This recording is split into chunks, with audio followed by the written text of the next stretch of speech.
Welcome back to the Daily Mastermind. My name is George Wright III with your Monday morning edition of the Daily Mastermind. Give you a little more motivation, inspiration, and education for your week. So I've been thinking over the weekend, I've talked to a lot of individuals that I work with as partners and communicate with on a day-to-day basis, and it's one common theme that I've sort of noticed, and that is that many of us struggle with energy. In other words, just like prosperity pillars where we talk about I act in spite of my mood, it's very difficult to create the energy that's needed sometimes to operate when you don't feel like operating.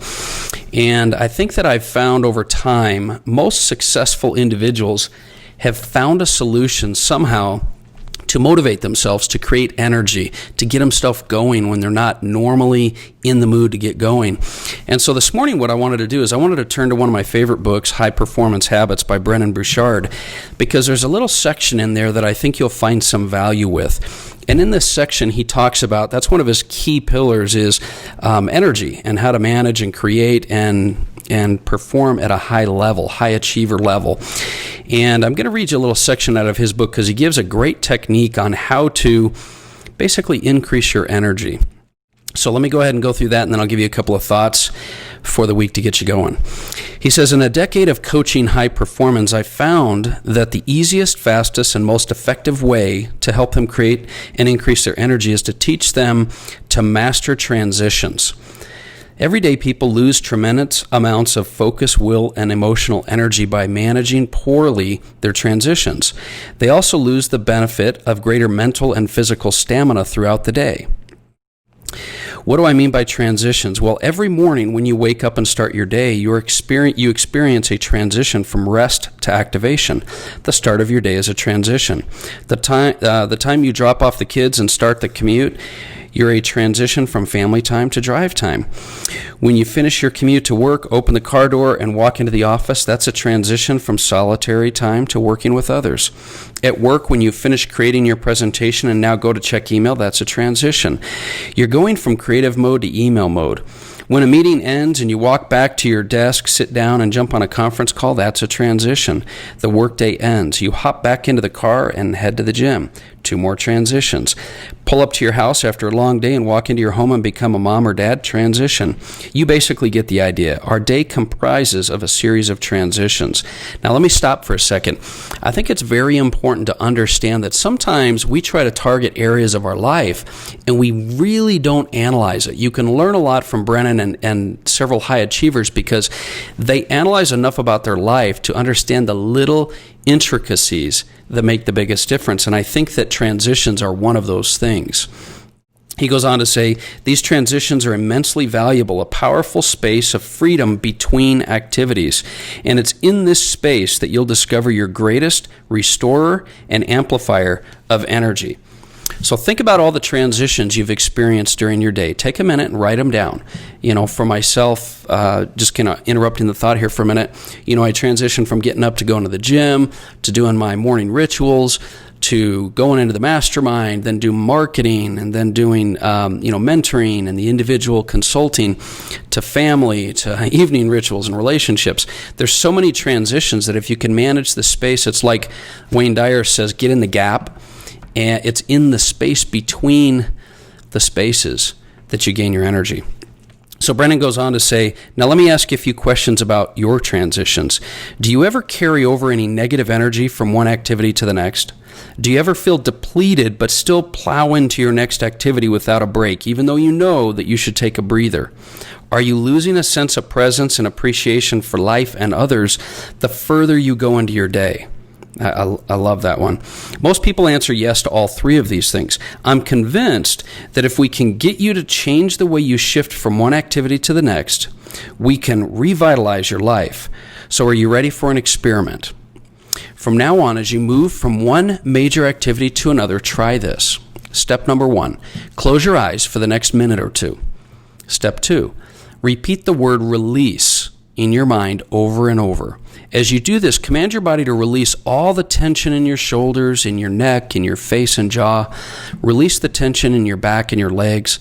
Release the tension in your mind and spirit. If this is hard, just focus on each part of your body breathe deeply, and repeat the word release in your mind. This doesn't have to take long, just a minute or two repeating the word release. And then step 3, when you feel you've released some tension, and it doesn't have to be all the tension in your life, move to the next part. Set intention. This means think about what you want to feel and achieve in the next activity you're about to take on when you open your eyes. And ask, what energy do I want to bring into this next activity? How can I do this next activity with excellence? How can I enjoy the process? These don't have to be the exact questions you ask, but these are the kind of questions you'll prompt your mind to be more present in the next activity. Take a little break here. I think this is so important because most of us just live our life on autopilot. We don't set intentions. What he's saying here is take a break, take a breather, release all the tension of what you just accomplished, and set an intention for what you're going to do in your next activity rather than just blindly going into it.